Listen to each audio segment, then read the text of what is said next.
It's your conscious coach Kasir here with Annette Brown, parents of angel children. Yeah. And I want to thank you for coming to see us first and sitting down with us. And I want to say a prayer first, open up with a prayer, you know. And we could just say a prayer, open up for the ones that's not here, the ones that we're missing, and our loved ones, you know. Right, in the name of the Creator, most gracious, most merciful, Master of the day of judgment, you we worship and your aid we seek. Show us the straight way, the way upon those whom you bestow your grace, those who portion not wrath, and those who don't go astray. Please bless us. Please bless our loved ones and give us healing. Thank you. Amen. Yeah, so it's been a long time. Yes. It's been a long time, and I see you doing a lot of good work in the community. And I want to bring you to the show because the community solution is about creating more solutions than problems. Because I know a lot of times we speak about problems and we bring more problems. So I believe that you're one of the solutions in the community that people need to connect with, people need to support, and people need to be there for you as well. Because I know you're there for a lot of people. So if you want to speak about, you know, I guess your upbringing. Okay.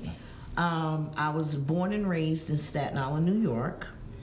I come from one of the most prominent African-American families in Staten Island. My mother owned beauty shops, barbershops, travel agencies. She sat on so many boards, the NAACP, the cosmetology, everything. So we grew up on the house on the hill. I guess we were the little rich kids. Yeah, we were. But I went to public school. So I was born and raised in a home, but the streets of New Staten Island raised me.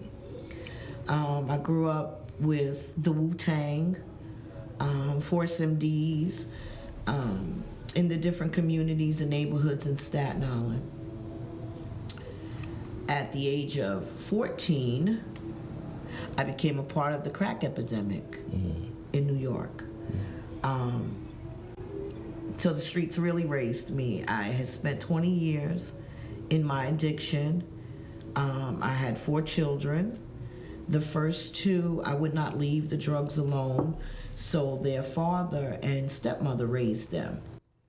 When I became a single mother to my 2 youngest children is when I decided to turn my life around. And I came to Albany, New York for that. Through Father Young's program, some 20-something years ago. And that's where my life got on track. From there, I had to go back to the South to take care of my parents until they died. And then I come back to New York, Albany, about 7 years ago, because Albany was a safe place for me. Yeah. During my time in North Carolina, 11 years ago on December 9th in Schenectady, they killed my firstborn son here. So I come back 7 years ago to start something here because too many of us were losing our children. And so I'm glad to be a resident of Albany. I'm glad to say Albany is my home, even though I was born down the road. Albany saved my life. And I'm actually from New York City as well. Okay. And I was raised in the Bronx. I came up here young. My father was born in Harlem, raised in the Bronx, came up here young, and I've been back and forth. And I wanted to ask you, you said that, you came from a pretty predominantly wealthy family, well off. So they instilled certain things in you when you were young, right? And the crack epidemic, that was what, like 80, 81, 80? Back in the 80s, so Wayne was born in 89. So at 80, I was born in 68. Really young, in the early 80s. And by 87, I think I started running in and out of rehabs. Okay. Yeah, due to it was really bad. Yeah. And it affected a lot of us, because I got a lot of aunts, a lot of family members that fell to that as well, the crack. Because most of my family's from Harlem, so it hit Harlem hard, bad, Yeah. And my mother, I think she moved. My mother and father, they moved us up out of Albany, thinking that it was better than that, but it was still up here as well. and it was like you can't escape it because it was up here as well, and I'm quite sure that you bumped into them when you came to Albany, right? Because it was a lot of recovery in Albany when I came to Albany, and so they say it's two times in life that you're blessed. I guess it's the day you were born and the day you be conscious of why you were born, right? So coming into consciousness, could we speak on that? Like what made you conscious of, all right, I need to change? Losing my 2 firstborn children because of my drug addiction. And then I got pregnant again, and I got pregnant again. In my addiction, I refused to allow the system to take my children. It had to be a change. I know Wayne and Jonathan, my first 2, were in good hands because they had a good father, my husband, at that time. So when I got pregnant with Damien and then Christine, I said, I gotta stop this because I cannot allow the system to come get my children. And they were a part of the crack epidemic. And as a single mother, I had to turn my life around for my family. So your children was pretty much your why. Yeah. And addiction is tough. People don't know, and even me, I used to smoke a lot of weed, drink a lot, party. Even the lifestyle, it's addiction. It's like you have to turn into the why and really like. I guess you felt accountability for the children, because I want this interview to be for someone that may be going through what you went through, or what we went through as far as addictions, and seeing it's like, wow, I gotta change. I gotta find my why. Right. People need to find the why, because what we do. Like when we take care and feed the population on South End once a week, a lot of the people talk to me, I just can't get out of this addiction, but you can. You can. You have to have a desire and a purpose and a reason to want your life to change. I remember using and spending hundreds of thousands of dollars on drugs and then walking. But the drug dealer would drive right past me. I brought that car. But I can't get a ride. So it's like, okay, these tables have to turn. Working all week and getting paid on a Friday, but didn't have food on Saturday. And so that's why we feed the people, because I remember being on drugs and being addicted and being hungry. And hungry is the worst feeling ever. Because you lose your senses. Everything. So what's the feeling you get when you feed the people? It's gratitude. I'm so grateful to my God that he put me in a position that we're able to do this. And it's only once a week, and I wish we had more resources to do it often, but they look forward for our Jeep to pull up. When the weather's permitted and they see us pop our tents, we could be an hour early and they're lining up because they're looking forward for somebody to bring them something to eat and words of encouragement and words of hope that this does not have to be their final destination, that their life can too turn around. Yes. And that's the best, I guess, change agents are the best ones to really deal with individuals, because a lot of times they put people in the office that never been in the lifestyle, right? So it's hard for them. It's hard for the people to feel the people that never been through it, because it's like you have a certain energy that you keep when you've been through what people been through. So it's like relationships. So I wanted to speak about how important is it to have community? Community is so important. I mean, people, without the community, we have nothing, and we have to accept people for where they are. Even, I've had people in my life that, okay, we need to get you some change of clothes. We need to get you into rehab. We need to get you, just because people may be down in the community doesn't take away from, they're still a person. That's still somebody's child. I love my community. Even the kids that are destructive in the community, I speak to them like, why? And I try to give them things to do. You want to clean my yard? You want to do this? You want to do that? Community is so important, because when we have love in our community, we have less violence. We have more productivity. We have more respect for each other. And, I have so much. Community is important. Yes. It's very important. So is it safe to say that you had to go to a community to get help? I go to the community, a lot of the resources. When we started Parents of Angel Children, we started as a DBA in January of 24. And we didn't have any resources from the community. We were using our credit cards and our money, and we really went in debt. When the community saw what we were doing, the community came to us. Nonprofits in the community, sponsors in the community, supporters. I don't want to miss anybody, so I don't want to call people out, but like Albany Land Trust Gun Violence Prevention Program with Valerie Mosley, she was one of the first community members that reached out to us to see what she could do to help us expand and help us grow so that we can help more people. And as we moved along in May of 24, we turned it into a 501c3. And the community support has grown to where we have a building now. Blessings. God is good. You do the work, is good. Yes. Yeah. So did you ever see yourself having a building? No, I did. Okay. But not as quick. Okay. I didn't see it happening under 2 years. And it was the community showing up to community events and being a voice and speaking about what we need is to where that door opened. So what services do you provide in the building?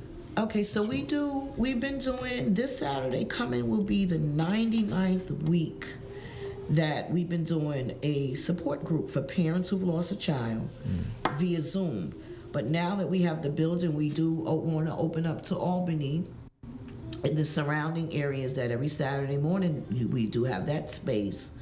Once a month we do a grief and trauma healing circles the first Saturday of each month. And it's not just for parents who've lost a child, it's for everybody in the community who wants a safe place to come in, even if they just want to come and eat, because we feed the people. We just did a New Year, New You healing circle the first Saturday in January last week, and it was an amazing. People broke down barriers that they were holding on to. People let go of trauma that was holding them back. So we're there for the community, for the healing circles once a month. We also do youth night once a month for movies, keep the youth off the street. And with more funding, we're hoping to expand that more often because they need more than once a month. Yes. We're going to start doing for the seniors on the South End as well that can't get out, with partnership from Reverend Reginald Graham. We have the van. We can pick the seniors up. We're going to start bringing the seniors out, mirroring what they're doing at the Frank Chapman Memorial Institution with bingo and feeding the seniors a couple of days a week. What else do we do? Every Thursday we prepare the meals to feed the people at the South End on Pearl Street by the Mission. And we want to take on the youth and start, because we partnered with the barbers, we want to start teaching the youth that they want to come learn how to cut hair, change a tire. A lot of young men don't have the men figures to look up to. So we're in a community to where we have Reverend Reggie and all the barbers and his son Raquad and men that can help these young men. And we want to go reach out to the schools within our community to see if the young ladies want to come in, because they love doing hair and nails and makeup. We have the space. It's the Village Community Resource Center. So we want to be that resource center for the people in the community. If people are struggling with addiction, we have transportation. We can get you to St. Peter's. Domestic violence, we've also helped women get into DV shelters. So we do a lot. Okay, that's great. That's great. We need more of that. Yeah. So do you have a calendar for things that you do? So where can we go and find the calendar? On our group, Facebook group, Parents of Angel Children, We're looking to get some students from UAlbany to help us keep the website updated with everything. Our website is there, parentsofangelchildren.com or parentsofangelchildren.org. The .org site has just been done, so we're still working out glitches there. But we're looking for volunteers to come in and help us to keep the website updated. But on Facebook, Anette Brown-Morris, everything we do is on Facebook. Everything we do, everything that we're gonna do, our upcoming events, they can either find it on my personal Facebook or through our Facebook group, Parents of Angel Children. Okay, so let's go back, because you said you went to the street when you was 14? You was outside since 14, right? So what led you to go into the street when you had a family, a predominantly strong family? Was it lack of, what was it? So I put everything in the book. Okay, nice. I wrote The Hand I Was Dealt. Okay. And we published this during COVID. Okay. And it tells my story. And The Hand I Was Dealt, book 2 is The Winning Hand. That's me and my husband's story, 18 years of friendship to where we are now. But what led me to the street, coming from a prominent family, and I had everything at home. I was into music. My mother brought me a piano. Did you sing? I sing. You sing for I it? do everything. Might have to put you on a track or something. We're working on some filming. All right. I sing. I write. I play music a little bit. But my father was an alcoholic. And my mother stayed going a lot, working and traveling the world. And my father had wandering hands when I was a little girl. And it's in my book. Okay. So I got sick of being home with this drunk that wanted to touch me. So I went to the street, and I met a cute little boy who used to carry this fanny bag with baking soda and water and this glass bottle. And what's that? Gotcha. Okay. And off to the races it was. At 14. By the age of 16, I think I went down to 86 pounds. Wow. And I looked like an Ethiopian with AIDS. I was so sickly looking. It was the crack epidemic. And people, a lot of people hide from their past. My past is what shaped me, molded and shaped me to be the powerful force that I am today in helping people across this nation and across some countries. We reached the UK. We reached Canada. My book is in stores in the UK. So you global. So we gotta do something. Yeah. Yeah, we gotta do some things. So people ask me, can I come speak? I was just recognized in September for the 100 Global Women's Icon because of the work that I do. And I travel. People ask me, can you come? I'll travel. I travel to Texas, Ohio, Atlanta. I spoke in a women's conference in Jersey. People ask me to come, I will come. Because my story needs to be heard. A lot of people live in their past when we can move beyond that. Yes, the stories of glory. So let me ask you, what would you tell a young girl that may be going through what you went through back then?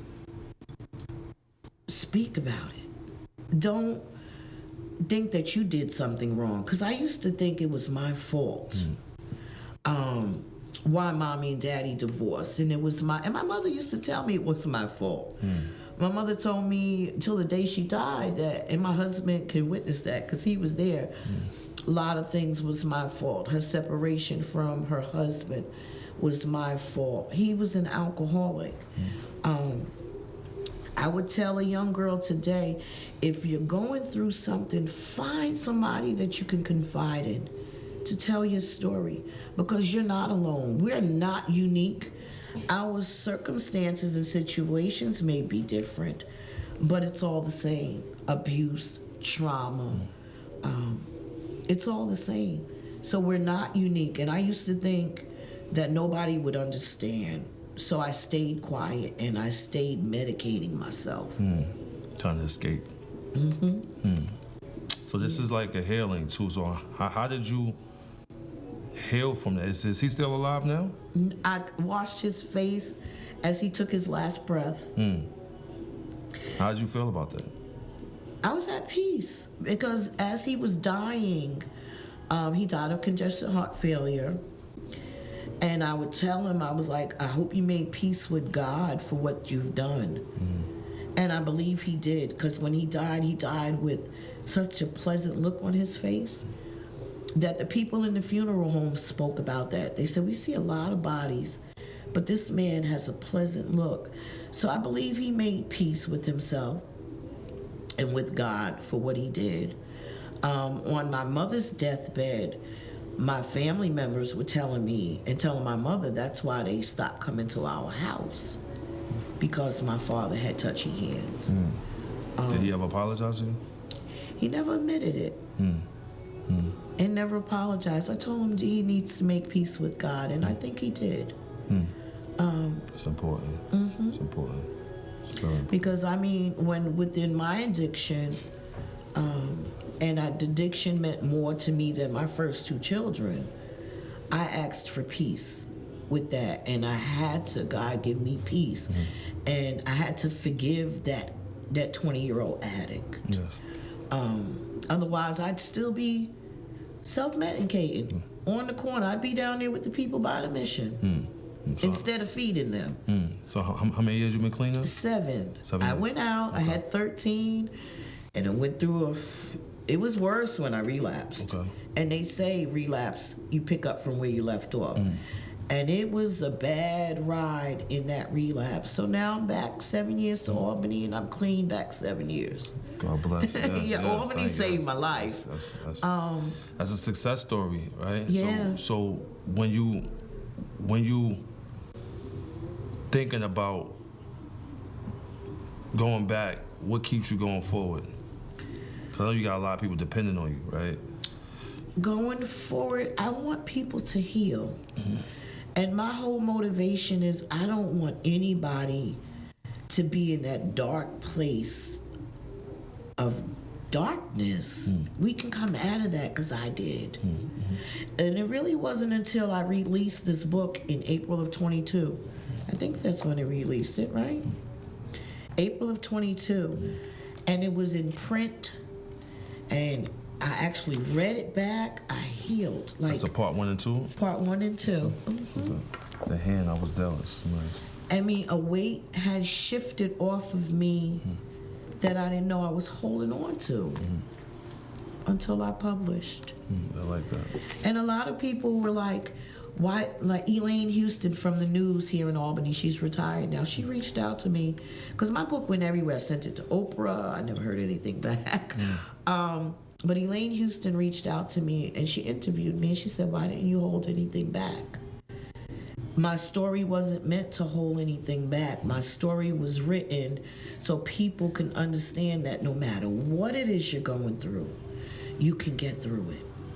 Because I went through everything from my mother getting pregnant, not wanting me, to my father wanting me too much, to the streets taking a hold of me, to my son being murdered, to the dark depression, the attempted suicide, the alcoholism. I was wrecking cars in North Carolina. Every 2 months, my car was in a ditch. The pain. And I had to come out of it, and I did. So my story was written to let people know that there's nothing too hard for God. Amen. Yes. So what do you tell a mother or father or someone that's grieving right now, but they may be afraid to come out? And because I know a lot of mothers that's going through it, but they don't feel safe coming out to different circles maybe, right? Or they don't know how to do it, right? How would you invite them to introduce them to your platform? And well, our group is called You're Not Alone, because you're not alone. The first 4 years after my son was murdered, I went to therapy. The therapist couldn't help me. I went to psychiatry, medications. None of that helped me. because they didn't understand. They had their children. It wasn't until I started connecting through Facebook other mothers who were going through the same thing. I started joining groups on Facebook, and I started to heal in community. We can't do this alone. When we feel that no one understands our pain, we're stopping miracles that can happen and healing that can happen. And there are a lot of people. I have a mother that came to my group maybe twice or 3 times, and she's new in her grief. I think 6-7 months her son was murdered in Harlem. She still tells us we don't understand.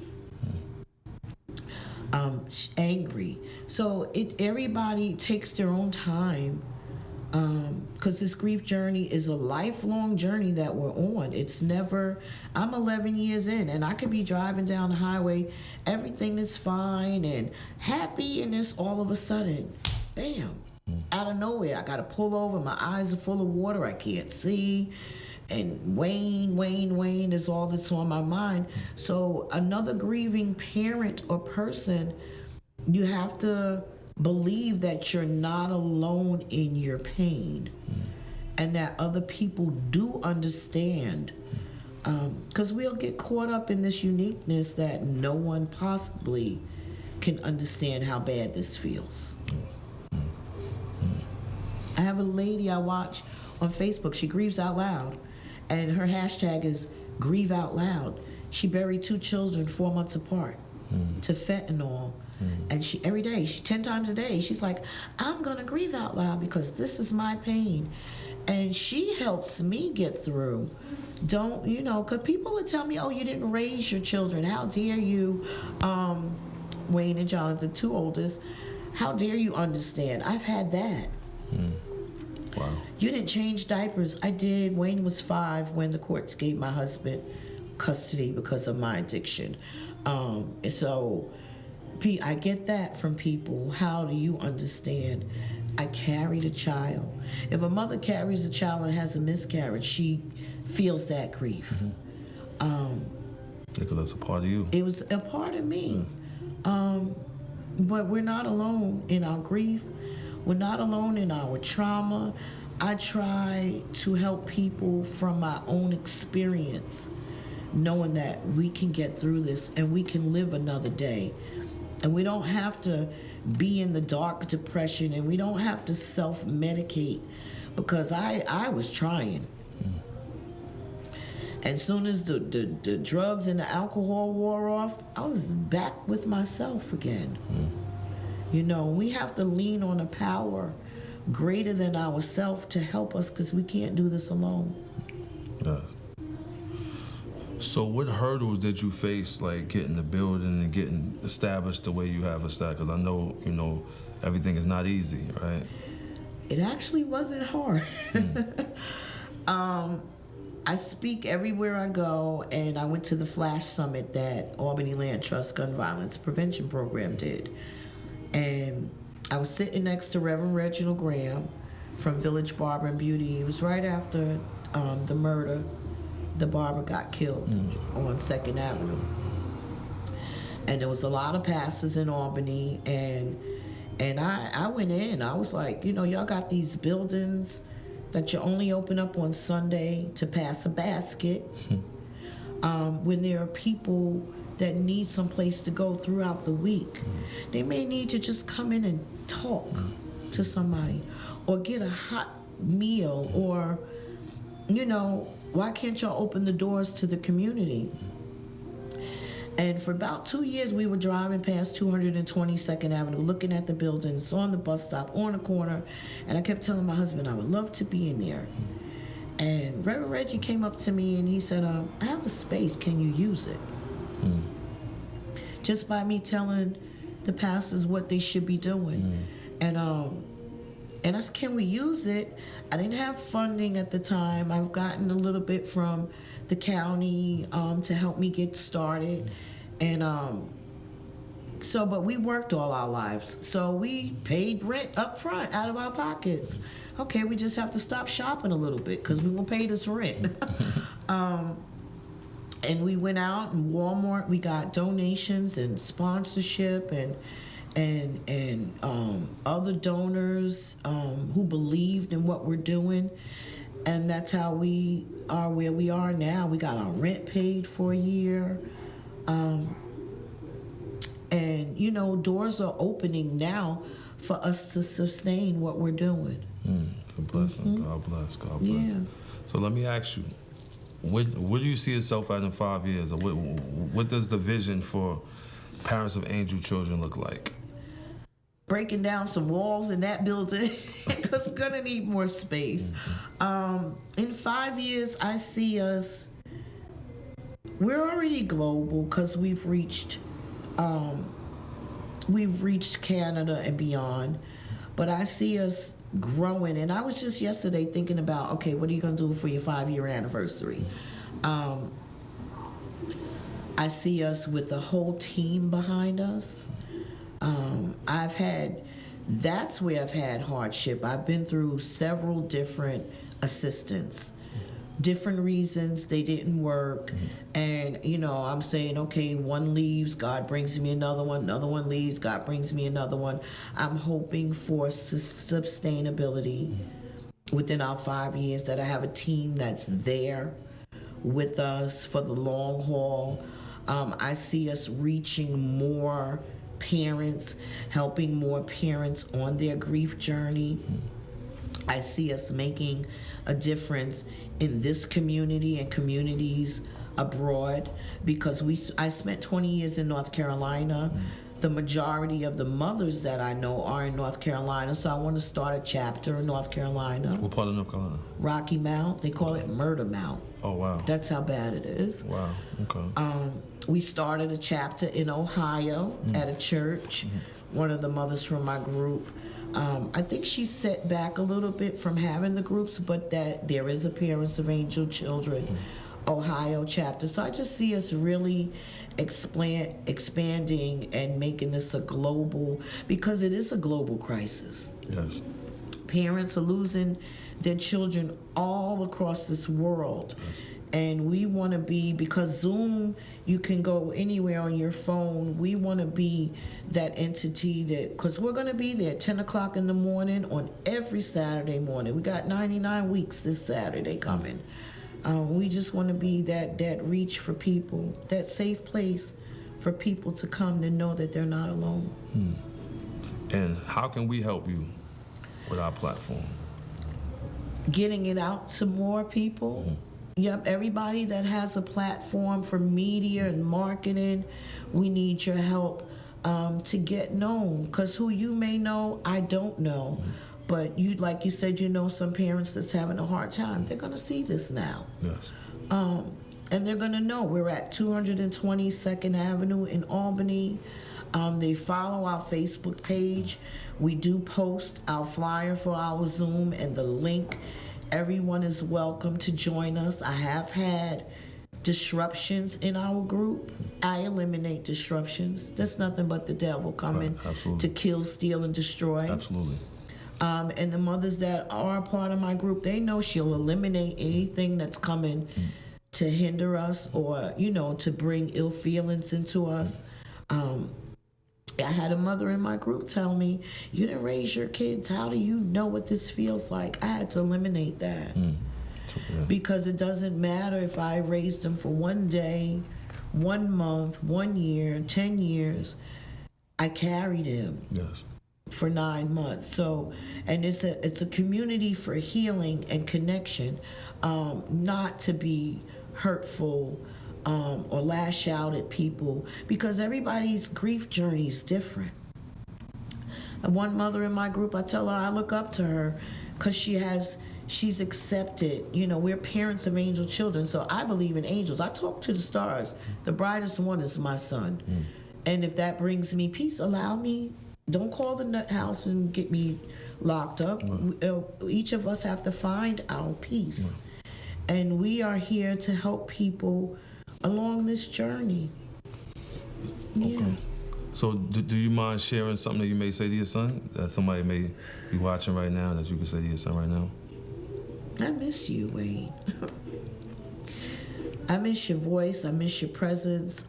You made such a difference in the lives of people in Schenectady. Just keep watching down over us, because I do believe I have an angel. Protect your siblings that are here. Keep protecting your mother. I believe my son is like, Ma, job well done. Job well done. Because I won't let his name fade away. He has over, I think it's 400,000 hashtags, hashtag Be Best. His name was Wayne Best. Wow. Yeah. Schenectady used to close the streets off so the kids could ride their bikes because he built bikes. He was a great kid. And I know I'm going to see him again. As long as I continue living the best life that I can and following my higher being and doing his work by helping the next person, I believe one day I'm going to be reunited with my son. You think Wayne's holding you accountable? Yeah. I think so too. I mean, and when I want to do, a lot of times I want to resort back to that evil person, that mean person, because there's another side of me. God, they brought it out of me the other day, and I could hear my son, Ma, no, Ma, no. This is a new me, and I can't allow other people's insecurities about my past affect me. It's in a book. I'll read that. It's in a book. And we wrote a collaborative book about our story. I think it was 6 or 7 mothers in my group. I couldn't find that book today, but that's on Amazon.